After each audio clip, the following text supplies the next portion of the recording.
الراجل عيط من كتر الفرحة، بيقول كنت رايح الشغل وقفت كتير لغاية اما لقيت تاكسي، شاورت له وقف لي. بعد ما ركبت حسيت ان انا دوست على حاجة كده برجلي، بشوفها لقيتها محفظة.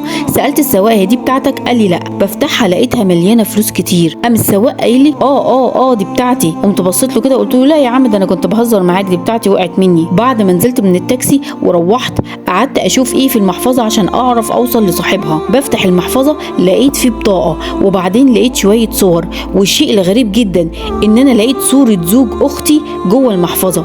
كلمته وقلت له على الاسم اللي كان في البطاقة. قال لي ايوه ده انا عارفه. كلم الراجل ورجع كلمني، قال لي الراجل كان بيعيط من كتر الفرحة.